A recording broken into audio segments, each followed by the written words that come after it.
నమస్తే, welcome to our channel. నేను సిరి. జగన్మోహన్ రెడ్డి గారు పదే ఒక మాట అనేవాళ్ళు ఏంటంటే, నేను ఉన్నాను, నేను విన్నాను అని చెప్పేసి అయితే మాట్లాడడం జరిగింది. సో అందుకే మరి ఈసారి ప్రజలు కూడా మేము ఉన్నాము, మేము ఓటేస్తాము అని చెప్పేసి ఇలాంటి ఒక రిజల్ట్ ఇచ్చారో ఏమో తెలియదు కానీ, అండ్ ఇలానే వెంకన్న కూడా నేను ఉన్నాను, నేను రిజల్ట్ ఇచ్చానని చెప్పేసి వెంకన్న కూడా అన్నట్టు అనిపిస్తుంది. సో ఈ అంశాన్ని మనకి వివరించడానికి మనతో పాటు ఉన్నారు ప్రముఖ senior journalist, political analyst C S Rao. నమస్కారం సార్. సో ఇప్పుడు చూస్తున్నట్టయితే జగన్మోహన్ రెడ్డి గారి అంశం ఇంకా అంతే అనిపిస్తుంది. చాలాసార్లు తను అనేవాళ్ళు నేను ఉన్నాను, నేను విన్నాను అని చెప్పేసి. సో ఇప్పుడు వెంకన్న స్వామి కూడా నేను ఉన్నాను, నేను రిజల్ట్ ఇస్తాను అని చెప్పేసి అన్నట్టు అనిపిస్తుంది. సో దీన్ని అసలు ఎలా చూడాలంటారు మరి? సో యాక్చువల్గా జగన్మోహన్ రెడ్డి ఒక మాట అనేవాడు, ఫస్ట్లోనేమో నా ఇంటికి బెక్కలేదు అన్నాడు. ఆ తర్వాత ఏమన్నాడు, పైన దేవుడు ఉన్నాడు, కింద మీరున్నారు, కానీ ప్రజలు ఉన్నారు నా వెంట అని అన్నాడు. ఆ తర్వాత నేను హ్యాపీగా దిగిపోతాను అన్నాడు. అవునవును, వెంకన్న సాక్షిగా ఈ మాటనే అన్నాడు. సో ఇప్పుడు అసలు ఏ స్థాయికి వెళ్ళిపోయాడో మనం చూసాం. ఇదంతా దేవుడి స్క్రిప్ట్. ఆయన ఏమన్నాడు, జూన్ 4వ తారీఖున దేశం మొత్తం ఎదురు చూసేటువంటి దేవుడి స్క్రిప్ట్ ఏదో ఉంది నా కోసం అని చెప్పి అన్నాడు. అవునా? ఇప్పుడు గులకరాయి తగిలి ఆయన గులకరాయి డ్రామా వేశాడు కదా, ఆ గులకరాయి డ్రామా సందర్భంగా ఆయన మాట్లాడినట్టు మాటలు ఏంటంటే, నా మీద అత్యాయతనం జరిగింది, నాకు త్రుటిలో తప్పింది, నన్ను బతికించాడు అని అంటే దేవుడి స్క్రిప్ట్ ఏదో అద్భుతమైన స్క్రిప్ట్ ఉంది జూన్ 4వ తారీఖున యావత్ దేశం అంతా ఎదురు చూసేలాగా అని చెప్పేసి అన్నాడు ఆయన. అన్నాడు. సో బహుశా ఆ దేవుడి స్క్రిప్ట్ ఇదేనేమో. ఏ రాజకీయ పార్టీకి, ఏ రాజకీయ పార్టీ నాయకుడికి జరగనటువంటి అవమానం ఇవాళ అవమానం కాదు, ప్రజల నుంచి చీత్కారం చూశాడు జగన్మోహన్ రెడ్డి. యావత్ దేశం మొత్తం కూడా చూస్తుంది ఈ రిజల్ట్ని.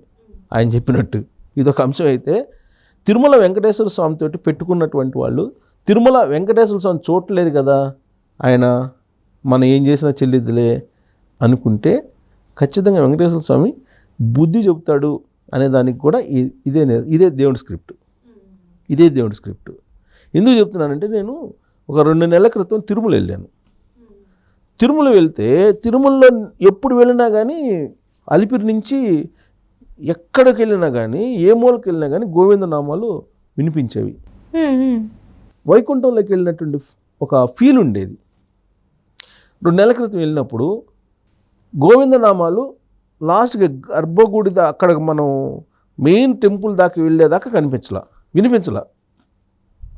అక్కడికి వెళ్ళిన తర్వాత వినిపించింది ఏందో తెలుసా, తోసుకోమాకండి గోవిందా, నెట్టుకోమాకండి గోవిందా, మహిళలు ఉన్నారు గోవిందా, పిల్లలు ఉన్నారు గోవిందా, ఇది వినపడుతుంది. అంటే గోవిందనామాలను తీసేసి అక్కడికి వచ్చేటువంటి భక్తుల్ని వైకుంఠంలో వచ్చినట్టు ఫీల్ అవుతుంటారు భక్తులు. మరి ఎందుకు నువ్వు గోవిందనామాల్ని తీసేసినట్టు? తిరుమలలో అయిపోయింది. అది అయిపోయిన తర్వాత దర్శనం సరే చేసుకున్నాం, అయిపోయింది. వచ్చేటప్పుడు మేము క్యాబ్ బుక్ చేసుకుని వస్తుంటే డ్రైవరు అడిగారు. డ్రైవర్ మామూలుగా మేము మాట్లాడుకుంటుంటే డ్రైవర్ ఇన్వాల్వ్ అయ్యాడు. మేము ఏం మాట్లాడుకుంటున్నాం, మేము చెక్అవుట్ అయ్యాం కదా రూము, ఈ అమౌంట్ రిటర్న్ రావాలి, డిపాజిట్ అది రాలేదు ఇంకా ఏంటి అని చెప్పేసి అనుకుంటున్నాం. అదేంటి డబ్బులు ఎందుకు రావు, ఆల్రెడీ ఐరీస్ తీసుకున్నారు, వస్తుంది సార్. ఐరీస్ తీసుకుంటారు సార్, అలానే ఉంటుంది, మీకు డబ్బులు రావు సార్ అన్నాడు. ఎందుకు రావు అంటే, అది జగన్ అకౌంట్లోకి వెళ్ళిపోతాయి సార్ అన్నాడు. ఇదే మాట అన్నాడు ఆ డ్రైవరు.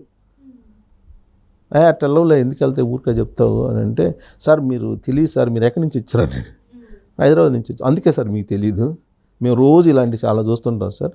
అసలు తిరుపతి కొండ మీరు వెళ్ళారు కదా సార్, ఎట్టుంది సార్, అంతకుముందు మీరు వచ్చుంటారు కదా, ఇప్పుడు ఎట్టుంది అప్పుడు ఎట్టుంది సార్ అని మొదలుపెట్టాడు. మొదలుపెట్టి 30 నిమిషాలు చెప్పాడు ఆడ జరుగుతున్నటువంటి అరాచకాలు. కిందకు వచ్చేదాకా చెప్పి ఒకటే మాట్లాడండి, సార్ కొండకు వచ్చిన వాళ్ళు ఎవరు జగన్మోహన్ రెడ్డికి ఓటేయరు సార్ అన్నాడు. అంటే నీకు అధికారం ఉంది కదా అని చెప్పేసి ఒక క్రిస్టియన్ని చైర్మన్ చేస్తావు, నీకు అధికారం ఉంది కదా అని చెప్పేసి ఒక రక్షణ శాఖలో ఉండే ఎస్టేట్ ఆఫీసర్ని తీసుకొచ్చి ఈవోని చేస్తావు. ధర్మారెడ్డి తప్ప ఎవరు లేరా ఈవో చేయడానికి తిరుమల తిరుపతి దేవస్థానంలో? రాజశేఖర రెడ్డి బతికున్న రోజుల్లోనేమో ఏఈఓ తీసుకొచ్చాడు ఇదే ధర్మారెడ్డిని. జగన్మోహన్ రెడ్డి ముఖ్యమంత్రి కాగానే ఈయన తీసుకొచ్చి పెట్టారు. దాదాపు 10 సంవత్సరాల పైగా ఆయన తిరుమల కొండను ఏళ్తున్నాడు ధర్మారెడ్డి అని అతను. ఎందుకు వెళ్తున్నాడంటే ధర్మారెడ్డి అని అతను ఇంటర్నేషనల్గా ఉండేటువంటి ఒక బ్రోకరు, బా లైజనింగ్ ఆఫీసర్ అనుకోవాలి, మామూలుగా సౌమ్యమైనటువంటి భాషలో చెప్పాలంటే. అంటే జగన్మోహన్ రెడ్డి కేసులకు సంబంధించి కానీ లేదంటే జగన్మోహన్ రెడ్డి అవసరాలు తీర్చడానికి కానీ లాబింగ్ చేయడానికి తిరుమల కొండను ఉపయోగించుకుంటున్నాడు ఆయన. ఇక తిరుమల కొండకు సంబంధించి శ్రీవాణి ట్రస్ట్ అని పెట్టారు. దాంట్లో ఒక పెద్ద కుంభకోణం జరిగిందని చెప్పి కోర్టులో కూడా వేశారు. అసలు తిరుమల వెంకన్నకు సంబంధించినటువంటి డిపాజిట్స్ ఎక్కడ పెట్టారో కూడా తెలియదు. తిరుమల వెంకన్నని అవమానపరిచినటువంటి ప్రభుత్వం ఏదైనా ఉందంటే అంత ఘోరమైనటువంటి అవమానం జగన్మోహన్ రెడ్డి చేశారు. ఆ సందర్భంగా నేను ఆ డ్రైవర్ని అడిగా, ఏమన్నా అంటే తిరుమల వెంకటేశ్వర స్వామి ఉన్నాడు కదా, వెంకటేశ్వర స్వామి ఇంత అరాచకాలు చేస్తుంటే వెంకటేశ్వర స్వామి ఎందుకు కాముకుంటాడు అని అంటే, సార్ భలే చెప్పారు సార్, వెంకటేశ్వర స్వామిని కూడా కట్టేశాడు సార్ జగన్మోహన్ రెడ్డి అన్నాడు. నేను అప్పుడు అనుకున్నాను, అదే మాట అన్న, వెంకటేశ్వర స్వామి అనే అతను ఉంటే, దైవం అనే అతను పవర్ఫుల్ అని అంటూ అందరూ భావిస్తాం కదా, ఉంటే శిక్షిస్తాడా, అంత శిక్షించకుండా ఉండడాను. ఇవాళ రిజల్ట్ చూస్తే అదే కనపడుతుంది. నేను అనుకున్నాను వెంకటేశ్వర స్వామి ఉన్నాడా లేదని సందేహం ఉండేది నాకు. ఇవాళ నాకు ప్రూవ్ అయింది వెంకటేశ్వర స్వామి ఉన్నాడు అని. ఉన్నాడు విన్నాడు అనిపిస్తుంది. అదే రాజశేఖర రెడ్డి కూడా గతంలో ఇదే రకంగా ఆయన శాశ్వతంగా ప్రకృతిలో కలిసిపోవడం జరిగింది. దానికి కారణం ఏంటి అనేది కొంతమంది ఆధ్యాత్మికవేత్తలు చెప్పేది ఏంటంటే, తిరుమల వెంకటేశ్వర స్వామి 7 కొండలు కాదు, అది 2 కొండలేనని చెప్పేసి అని అక్కడ ఏదో సర్వే చేశారని చెప్పేసి అప్పట్లో వచ్చింది. ఆల్రెడీ ఆ సర్వే కూడా చేశారు, దానికి సంబంధించి జీవో కూడా ఇచ్చినట్టున్నారు.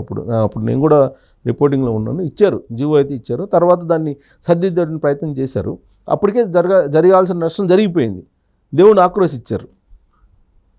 ఇప్పుడు జగన్మోహన్ రెడ్డి జెరూసలాము సంబంధించిన ప్రచారాన్ని కూడా తిరుపతి దేవస్థానానికి వెళ్ళేటువంటి బస్సులు టికెట్ల వెనక ప్రచురించారంటే వెంకటేశ్వర స్వామి బహుశా మాట్లాడకపోవచ్చు.